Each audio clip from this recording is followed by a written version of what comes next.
बिस्मिल्लाहिर्रहमानिर्रहीम। नाज़रीन अस्सलाम वालेकुम, मैं हूँ इमरान वसीम। नाज़रीन, आज के प्रोग्राम में बड़े ही तहम्मुल के साथ चंद बड़ी अहम ख़बरों की डिटेल आप नाज़रीन के साथ शेयर करेंगे। चेयरमैन पीटीआई इमरान खान ने आज जो पेशावर के जलसे में खिताब किया उस पर बात करेंगे और पेशावर में तकरीर करते हुए साबिक़ वज़ीर आज़म इमरान खान ने अपने फैसलाबाद के स्टेटमेंट के हवाले से जो वजाहत दी उसको भी डिस्कस करेंगे और पेशावर के जलसे के मामले पर एक और नोटिस जारी होने का मामला क्या है उसकी डिटेल भी आप नाज़रीन के साथ शेयर करेंगे। लेकिन ये सारी तफसीलात आप नाज़रीन के साथ शेयर करने से पहले मैं चार बड़ी अहम ख़बरें हैं उनकी डिटेल जो है वो आप नाज़रीन के सामने रखना चाहूँगा। पहली ख़बर तो नाज़रीन साबिक़ वज़ीर आज़म इमरान खान के लिए खुशखबरी है। पैमरा का वो नोटिफिकेशन जो तहरीक इंसाफ की जानिब से इस्लामाबाद हाई कोर्ट में चैलेंज किया गया था और कल इमरान खान के उस दरख्वास्त को इस्लामाबाद हाई कोर्ट के चीफ़ जस्टिस अतर मिनल्ला की जानिब से डिस्पोज ऑफ कर दिया गया था। आज नाज़रीन उस केस का जो तहरीरी फ़ैसला है वो हाई कोर्ट की जानिब से जारी किया गया है और उस तहरीरी फ़ैसले में नाज़रीन जो पीटीआई की इस्तदा थी कि पैमरा का वो नोटिफिकेशन जिसके ज़रिए इमरान खान की बराह रास्त तकरीर पर पाबंदी लगाई गई है उस नोटिफिकेशन को इस्लामाबाद हाई कोर्ट ने सेट असाइड कर दिया है और साथ ही पैमरा को इस्लामाबाद हाई कोर्ट ने यह डायरेक्शन दी है कि 2018 का जो सुप्रीम कोर्ट का फ़ैसला है डिले मेकनिज़म से मुतल्लिक उस फ़ैसले पर मिनवन जो है वो अमल दरामद करवाया जाए। अब एक और विकेट गिरने की या खान साहब की एक और विकेट कैसे ख़तरे में पड़ी है उसकी डिटेल भी आपके साथ शेयर कर लें। नाज़रीन साबिक़ सूबाई वज़ीर कानून हैं, सिटिंग MP हैं खैबर पख्तूनख्वा के और उनका नाम है सुल्तान मोहम्मद। इनसे मुतल्लिक नाज़रीन ख़बर ये सामने आई है कि ये सुल्तान मोहम्मद साहब जो कि पीटीआई के पेशावर असम्बली के रुकन हैं उनके टिकट पर ये MP मुंतखब हुए थे। ये कल अवामी नेशनल पार्टी के सदर इमल खान के साथ एक हंगामी प्रेस कॉन्फ्रेंस करने जा रहे हैं और इस बात का इम्कान ज़ाहिर किया जा रहा है कि इस मुश्तरका प्रेस कॉन्फ्रेंस में पीटीआई के ये जो MP हैं सुल्तान मोहम्मद वो अवामी नेशनल पार्टी में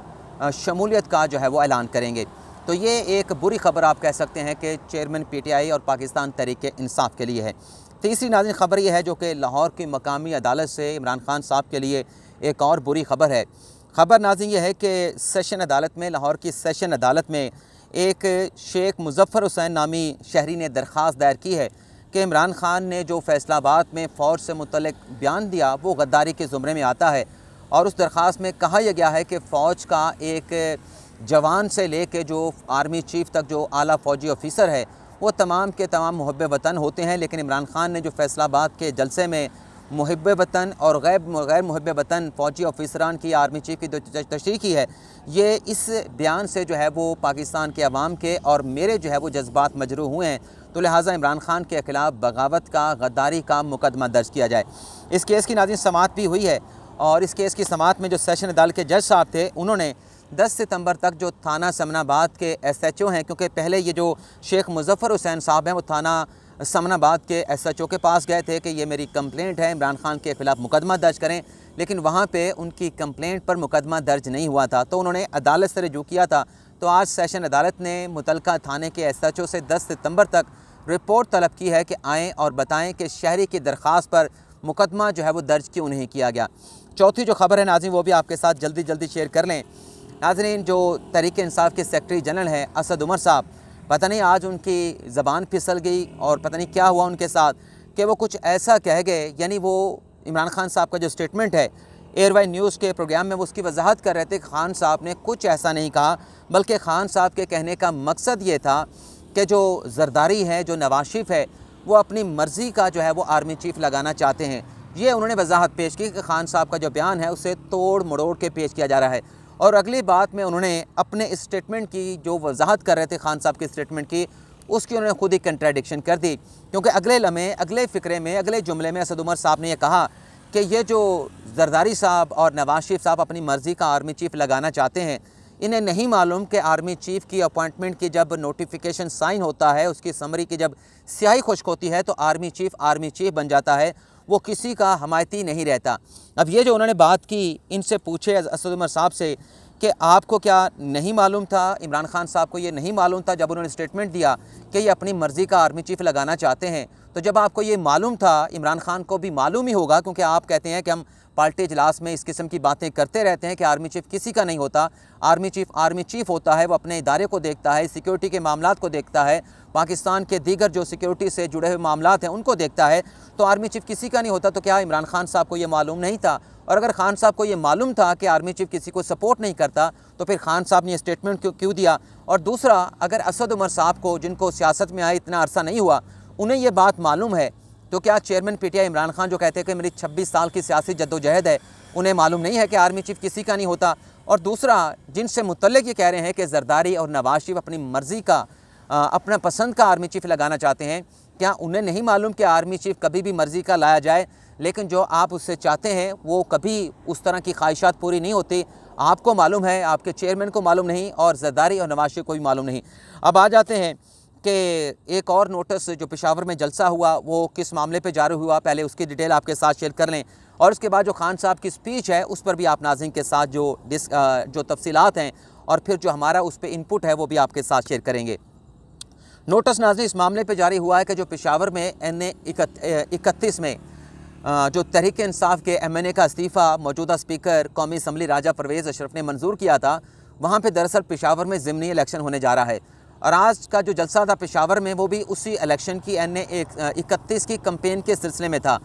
तो खान साहब ने जो तकरीर की, जो PTI का जलसा था उस पर नोटिस नहीं हुआ, बल्कि इस जलसे के हवाले से जो इंतज़ामात किए जा रहे थे और जो शहर में पाकिस्तान तहरीक इंसाफ के झंडे लगाने के लिए, परचम लगाने के लिए जो सरकारी वसाइल का इस्तेमाल किया गया, सोशल मीडिया पे आपने एक वीडियो ज़रूर देखी होगी जिसमें पेशावर डेवलपमेंट अथॉरिटी के जो सरकारी गाड़ियाँ हैं उनका इस्तेमाल किया जा रहा है तहरीक इंसाफ के झंडे लगाने के लिए। तो सरकारी वसाइल के इस्तेमाल के ऊपर इलेक्शन कमीशन ने नोटिस लिया है, और जो पेशावर डेवलपमेंट अथॉरिटी के DG हैं उन्हें कल यानी 7 सितंबर को तलब कर लिया गया है, और उनसे सवाल ये पूछा गया है कि वजाहत करें कि जो ज़िमनी इलेक्शन KPK में पेशावर में होने जा रहा है NA 31 का, उसमें सरकारी मशीनरी, सरकारी वसाइल जो हैं वो क्यों इस्तेमाल किए जा रहे हैं। तो ये एक बड़ी अहम डेवलपमेंट हुई है खान साहब की तकरीर से पहले और पेशावर के जलसा मुनक़द होने से पहले। अब आ जाते हैं कि खान साहब ने पेशावर के जलसे में क्या बातें की हैं। मैंने सिर्फ उनका यही पोर्शन नोट किया जो उन्होंने अपने फैसलाबाद के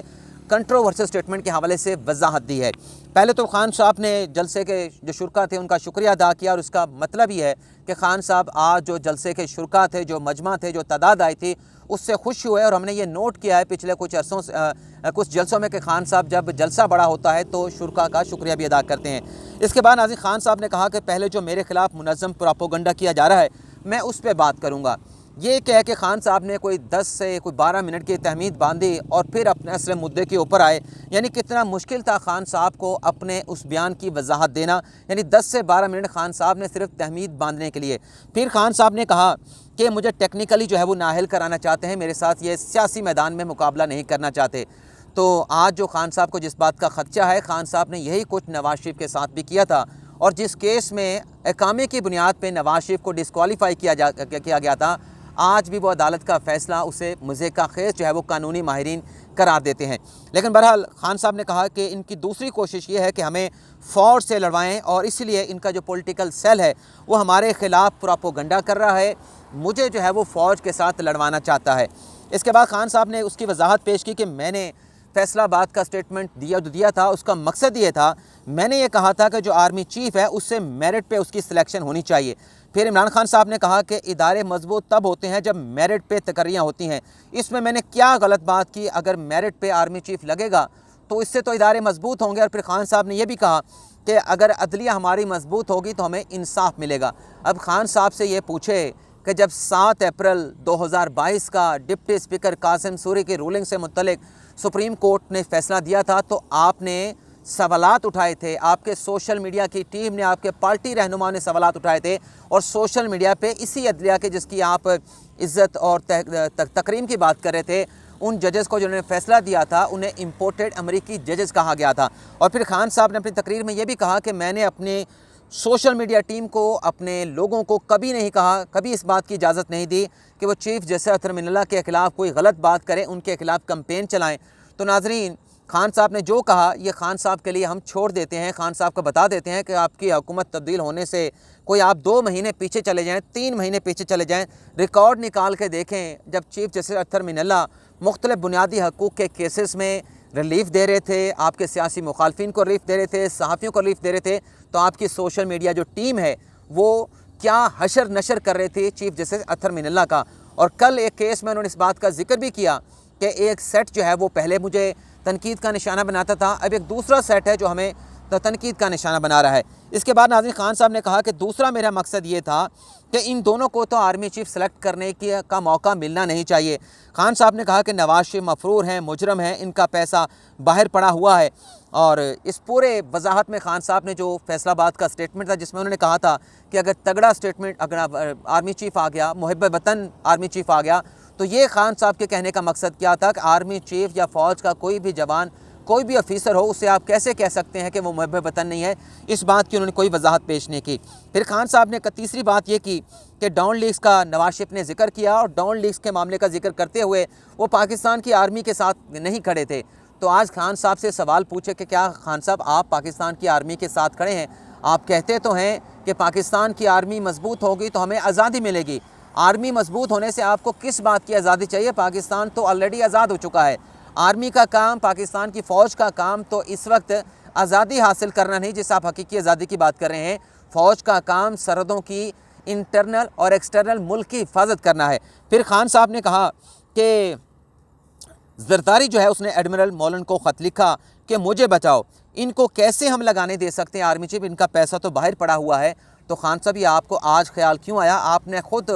अपने जलसे में कहा, पेशावर के जलसे में कहा कि मैंने 10 साल पहले इनसे पूछा था कि आपने मे फेयर के फ्लैट कैसे ख़रीद लिया, आपके पास पैसा कैसे आया? तो खान साहब 10 साल पहले आपको ये नहीं पता था? जब उस वक्त 2014 में नवाज शरीफ ने जनरल रहीर शरीफ को अपॉइंट किया था, तब तो आपने एतराज़ नहीं किया था कि इनका पैसा लंदन में पड़ा है, इनके मे फेयर के फ़्लैट्स हैं। और ये मे फेयर के फ़्लैट्स कोई पनामा लीक से तो सामने नहीं आए थे, उससे पहले भी आप लंदन में नवाज शरीफ के साथ वहाँ पे मुलाकातें कर चुके हैं। आपका भी लंदन में फ़्लैट था, आपको मालूम था कि उनके भी वहाँ पे लंदन में फ़्लैट्स हैं, तो कोई ये नई बात नहीं थी। फिर खान साहब ने कहा कि अमरीकी मरासला, यानी आज ख़ास बात खान साहब की तकरीर की ये भी थी कि खान साहब ने आज कुछ 3-4 जलसों के बाद एक मरतबा फिर अमरीकी मरासले का जिक्र किया, अमरीकी साजिश का जिक्र किया। और फिर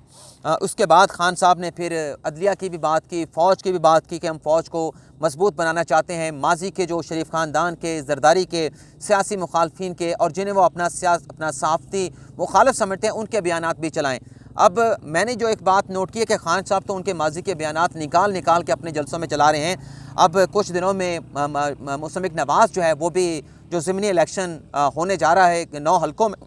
वहाँ पे ये देखते हैं कि क्या वो भी खान साहब की माजी की तकरीरें इसी तरह से, जिसमें वो फ़ौज को इंतहाई संगीन अल्फाज के साथ क्रिटिसाइज़ करें, क्या नून लीग भी खान साहब की वो तकरीरें निकाल के अपने जलसों में चलाएगी? लेकिन बहरहाल आपसे इजाज़त चाहते हैं। अल्लाह ताला हम सब का हामी नासिर हो। अपनी दुआ में याद रखिएगा। अल्लाह हाफ़िज़।